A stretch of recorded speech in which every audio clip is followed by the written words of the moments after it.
Hey guys, it's Bill from Linden, Tennessee. The update on the Jeep progress. Been a few weeks since I have. It's been just, I won't say it's been miserable hot because of course it can get hotter, but it's been miserable hot.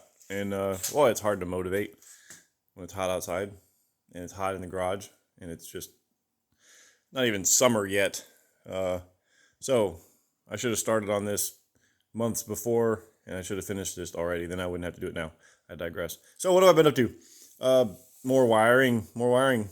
I'm going to start over this part because it's a little bit boring, but it's kind of an important thing. Uh, and it has sort of led to a change that I'm going to have to make. So here are my wires that go into the factory fuse block, and these are the ones that control the pumps, the drive unit slash charger pump, and then the battery pump for the coolant systems. And what I want to do is I want some like auxiliary switches, like maintenance switches.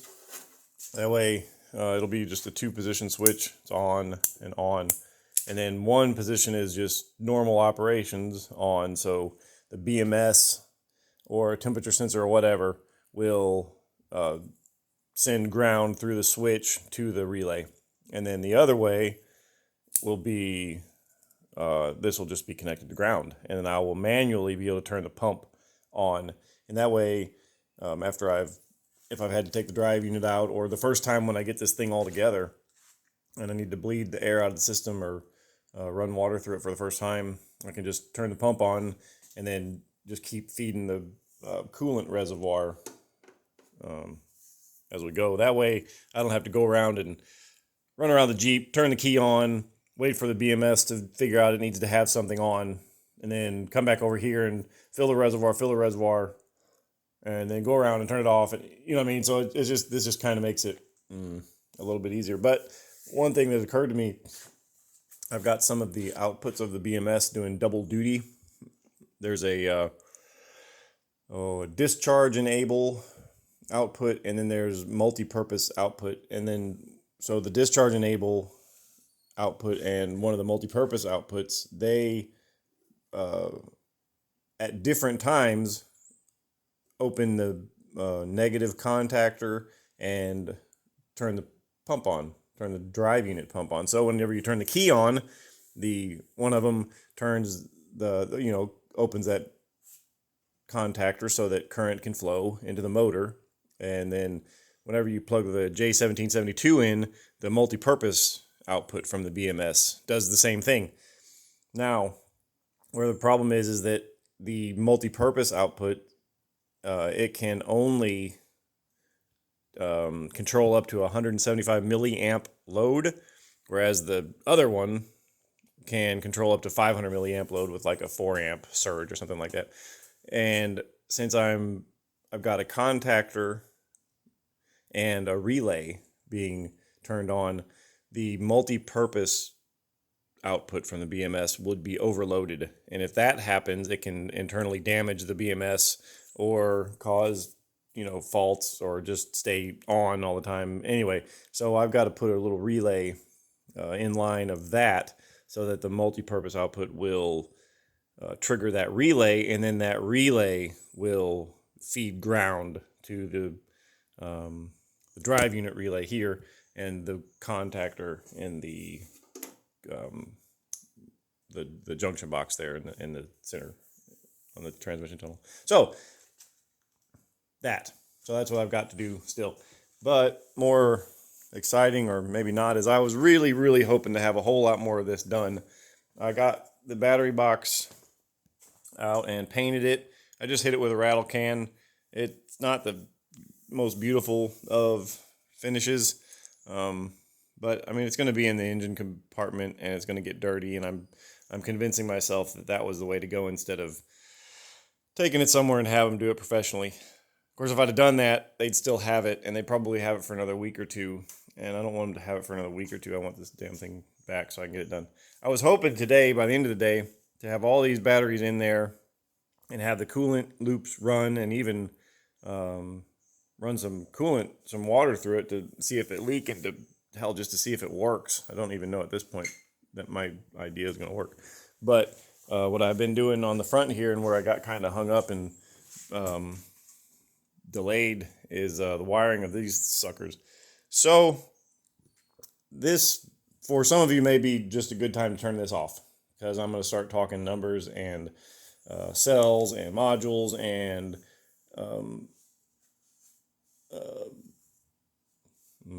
charge groups and all kinds of stuff. Anyway, so what we got going on, we're going to have 4 modules in this engine bay box. Starting on the left, this will represent the most negative output of the entire battery in the Jeep. And then it'll start from here, be the most negative, and then obviously positive, and then there'll be it'll come down, and it'll go over, and it'll come down, and it'll go over, and then here we are. So starting from the bottom, working up, obviously, I am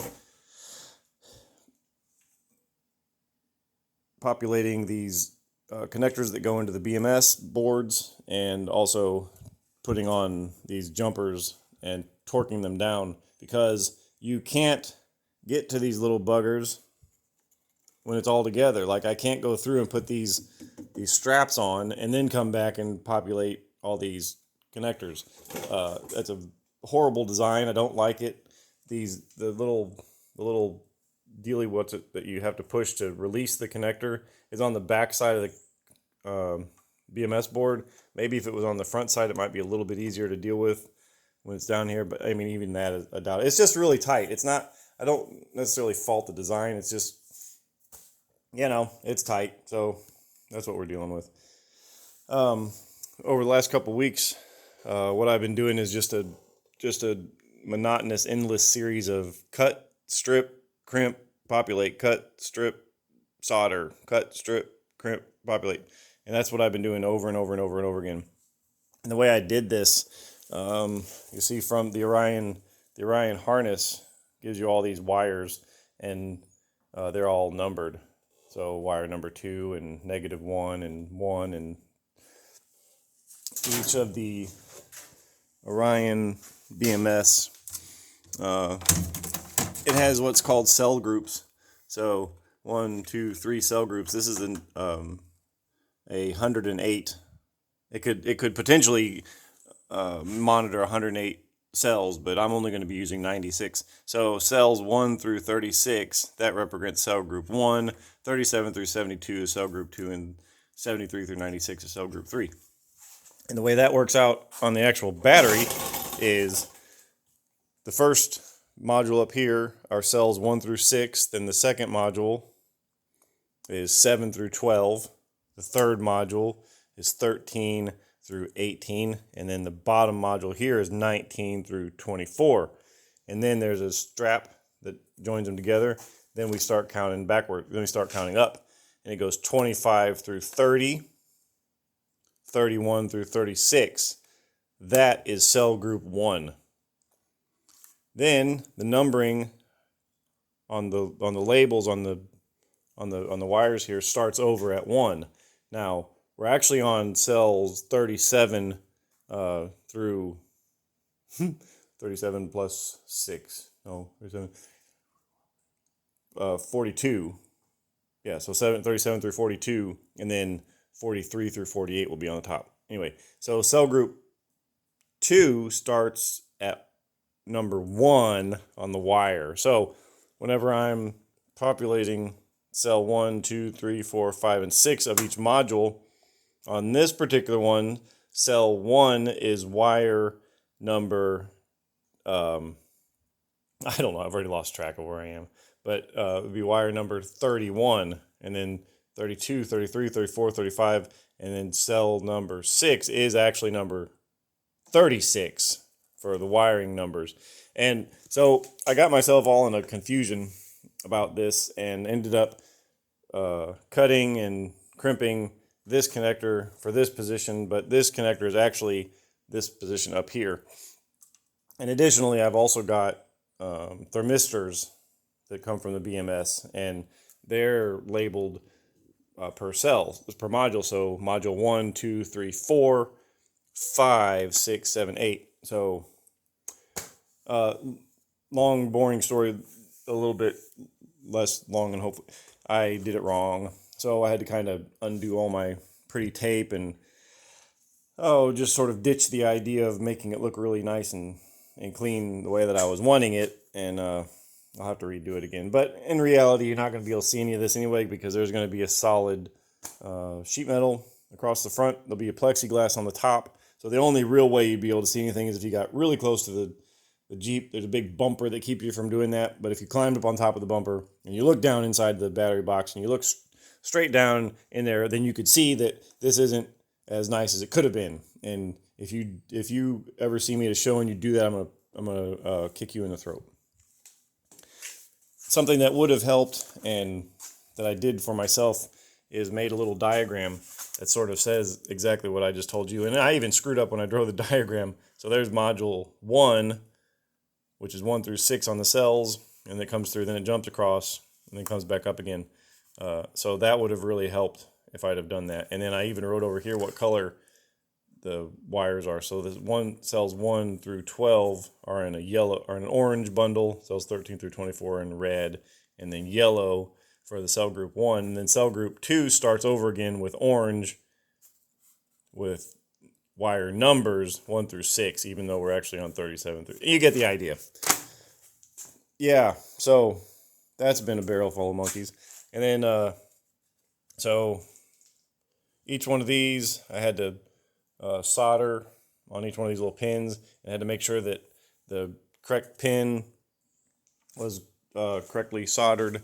And over here in the engine bay, I put all the Ampseals, the female side of the Ampseal. So these are numbered starting at the upper left as number 1, and then down at the lower right is 36. 35. So this is cell 1, 2, 3, 4, 5, 6, 7, 8, 9, 10, 11, 12. And then down on the bottom on the left is cell 13 through 24. And then this is the lower connector on the front box. And then it starts with cells 25 and so on. And then in the middle, these are the negative cell taps. For every 12 cells, you have to have a negative reference. So cell 1 has a negative reference, and then cell 13 has a negative reference. And likewise on this one, cell 25 has a negative reference, and cell 31 has a negative reference. Anywho, it's a lot of wiring. It's a lot of crimping. It's a lot of thinking and trying to get this right the best that I can. And I'm so glad that I caught this error before I had this thing installed, because the only way I can test this at the BMS, if I got all these wires right, is to have the thing installed. Come to think of it, though, I may be able to wheel this battery box over to the other side of the Jeep and then take that wiring harness that I just showed you and plug it into the side. That way, if I did get something wrong, I don't have to yank this thing out of the engine compartment again. That's probably not a horrible idea.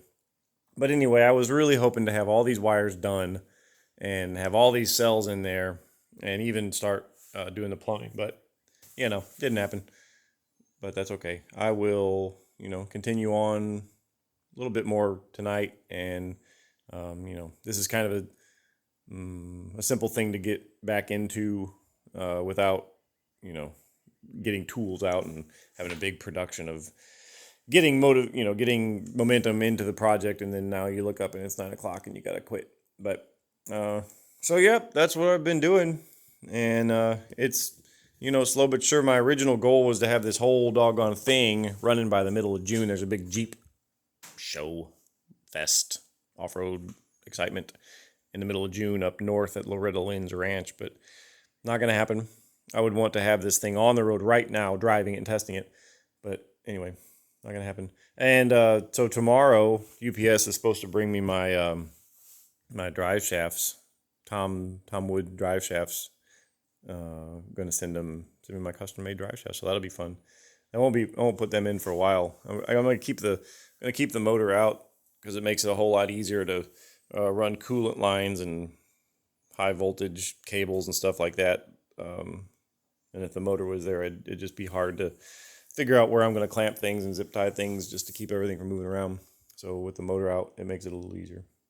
So anyway, that's what I'm up to. So I'm going to continue with this front battery box and then probably move on to the rear tank battery box, and then start dealing with the rear where the back seat was battery box. I haven't done anything with that. I haven't even made brackets or mounts or even figured out the orientation of it. So until we talk again, thank you for watching. Thanks for sticking around, and I'll talk to you later.